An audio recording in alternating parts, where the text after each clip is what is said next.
The What Up Doe Show. Your commentary on sports, entertainment, and alternative news. Chill. Come on with it. What up? Hey, it's the What Up Doe, the What Up Doe, the What Up Doe Show.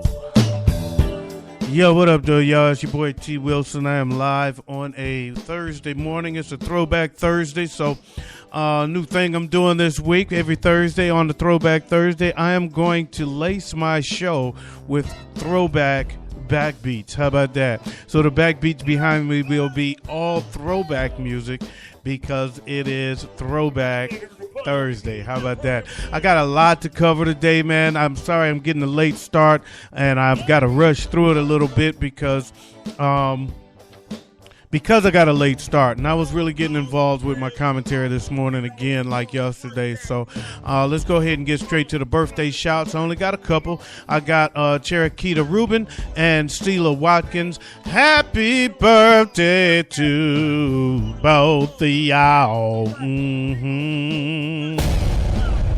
And on that note, man, let's go on and get this party started. What Up Doe Sports. Florida State quarterback Jameis Winston has been suspended for the first half of this week's match against Clemson because he allegedly stood on a table and hollered F her right in the P-U-S-S-Y. That is what our sources claim was his loose statement. This phrase apparently stems from a viral YouTube video. Arizona Cardinals running back Jonathan Dwyer is the latest NFL made-for-TV drama reality series. Dwyer was arrested yesterday on domestic abuse and aggravated assault charges, and needless to say, he's been suspended indefinitely. Now, really, dude? You're going to get into trouble now? This kind of trouble? Note to NFL players, now is not a good time to leave them hoes. Now is a good time to leave them hoes alone. I'm sorry. Now is not a good time to get in that kind of trouble. It's a good time to just leave them alone. Just chill out. Just be celibate for a little while. Just take a break till this news cools down, because chicks know that they can punk you out unless you want to lose your job. So they might try you. And I ain't saying they right. I'm not saying that's what happened. But I ain't on ESPN. I ain't getting paid for this, so y'all can't pull a plug on my shit. Anyway, you won't be seeing the field for a while, Mr. Dwyer. Just like AP, it's all about the money now. AP was back in the game till the money started walking away, and the Vikings said, "Oh, wait a minute, we was just playing. No, you can come back now, money. We've suspended him for real. We care about the kids. We don't care about the game." Yeah, money is supposed to talk, not walk. So y'all gonna have to chill with that bullshit, because they ain't playing. Meanwhile, Denver Broncos wide receiver Wes Welker is eligible to play again after the remaining portion of his 4-game suspension has been wiped out. He was popping mollies and not popping Molly in the face. That's the difference. This isn't a race thing, people. Drug issues are very low priority right now. So if he was popping Molly in the face, he'd be in the same predicament. But since he was just popping mollies, he's playing. So when does Josh Gordon get back into the game? He's coming. Trust me. Weed is not the same anymore. No big deal. No big deal. What Up Doe Entertainment. Chris Brown and the Game have been recruited in the fight to rid LA of violent gangs. Problem is, they both openly promote the Bloods. A popular LA radio station has organized a celebrity basketball game this weekend at USC to benefit Homeboy Industries. I like that, Homeboy Industries. A nonprofit which gets gangbangers out of street gangs by getting them jobs. Game and Chris are big B-ballers. However, they're also infamously affiliated with the dangerous street gang. Other celebs will join the game and Chris Brown for Saturday's event, including Nick Cannon, Trey Songz, Tiger, and Jason Derulo. I'm curious to see how this plays out, because real gangbangers don't give a damn about you looking on. If they gonna bang, damn it, they gonna bang. What Up Doe News? In Vienna, an Austrian police officer monitoring motorists was covered in manure by an explosive booby trap. Constable Gunther Mayer triggered a fishing line at the side of the Maltal State Highway, and the line set off explosives in a nearby plastic bucket filled with manure. Meyer was about 6.5 feet away from the bucket when it detonated, and the officer was covered with doo-doo.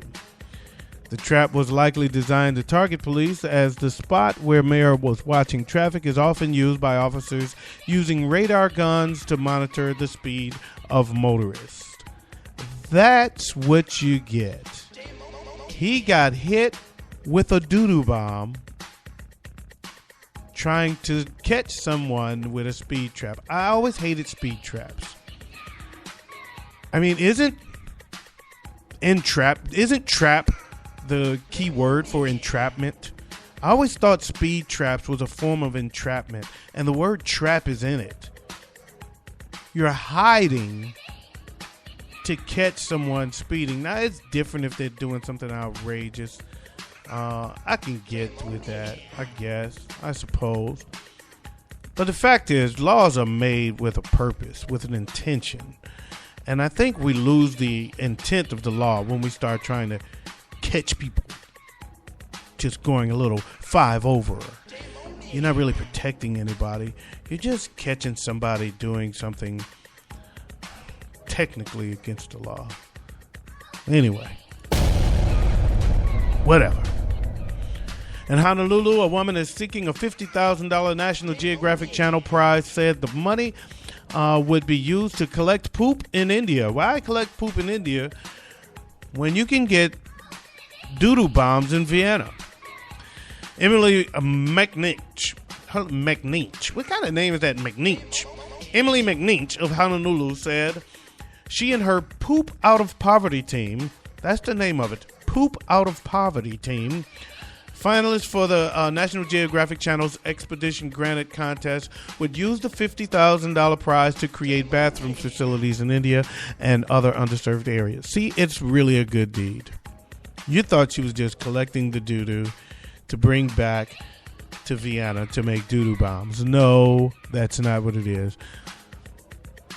She says, my team wants the National Geographic grant to collect poop. We want to collect poop. Poop. She's a poop collector. That's what she does. What do you do for a living? I'm a poop collector. I collect doo-doo.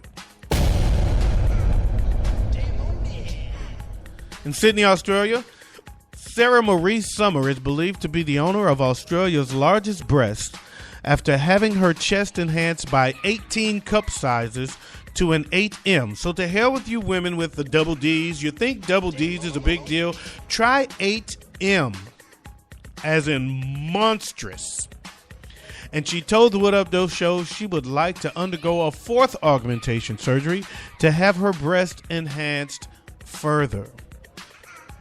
I want to look silly, and I want to be huge. I have a horrible Australian accent. I'm sorry. I don't even know what an Australian accent sounds like. Anyway. They make people smile, and that makes me happy, so that can't be a bad thing.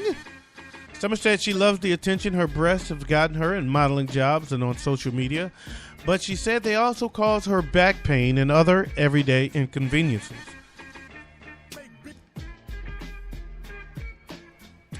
I'm sure it does.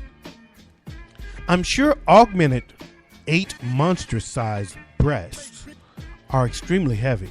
What do they fill those things with anyway? Water? It's a lot of water to be lugging around. Jello? It's a lot of Jello to be lugging around. Yet, she wants more. I had to learn how to dance again, and I often knock things over with them, or knock my drinks and spill it all over them. Oh, and people just love it. They love to look at my wet, soaky breast after I've spilt my drink on them because I don't know where they are. I have no depth perception whatsoever. I'm ditzy, but I have big boobs and people like them. It's beautiful.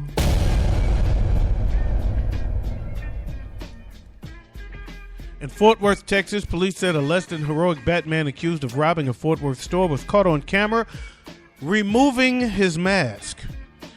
Investigators said a man wearing a Batman mask, white gloves, and a t-shirt reading, "You mad, bro?"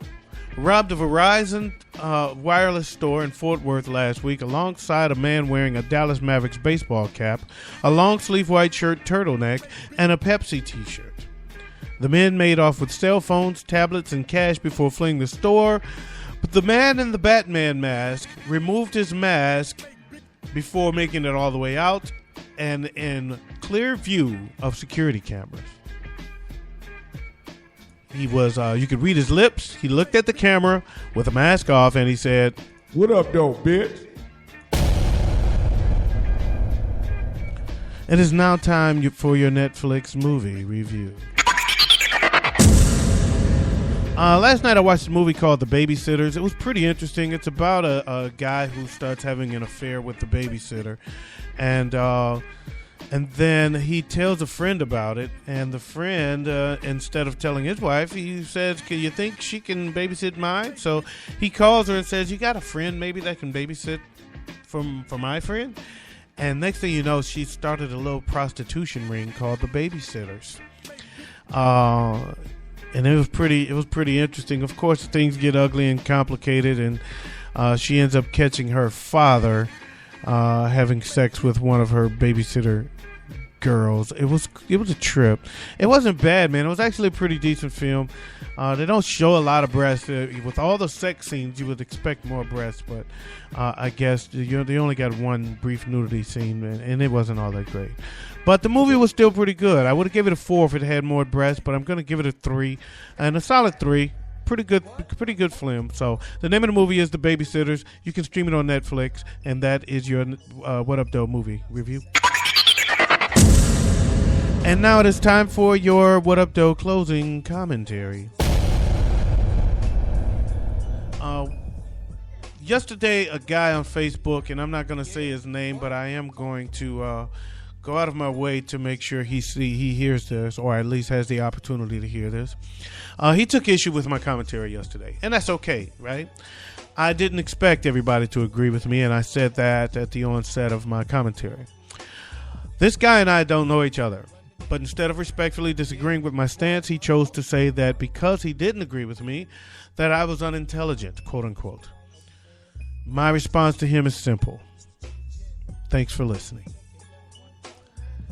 My first thought was he sounds like one of those right-wing Fox News, Rush Limbaugh guys, fans, because their approach is always, I'm always right and everyone is always wrong. And I call it the God complex. And those Fox guys, they feed your God complex, or those right-wing guys, they feed the God complex of their audience by saying things like, well, smart people agree with me, and stupid people think differently. See, I sometimes watch Fox, and especially listen to Rush, because I find him entertaining. Eventually, his God complex bores me, but I don't speak ignorantly about this topic. I speak from personal experience. So the idea that I am quote-unquote unintelligent because I see things differently than you struck me as a Fox-like mindset. The fact is, we all have our own story, our own experience, and much of what we derive as an opinion is based on personal experience, hence the respect for your respective decision and choice of words until it is disrespectful to me. I delved further, though, into this person because I liked information and I was oddly interested. I visited the stranger's page, and much to my expectation, there was a lot of Fox-like right-wing bullshit stories, story links, and ideals all over the page. Then I came across a story on his page that struck my interest, and I drilled deeper into that story, and it got more and more interesting. See, the difference, in my humble opinion, between Fox-like news and the rest of us is that I allow myself the opportunity to recognize that no one is perfect, and hence no one is perfectly imperfect. Even a broken clock is right twice a day. There's a tragic story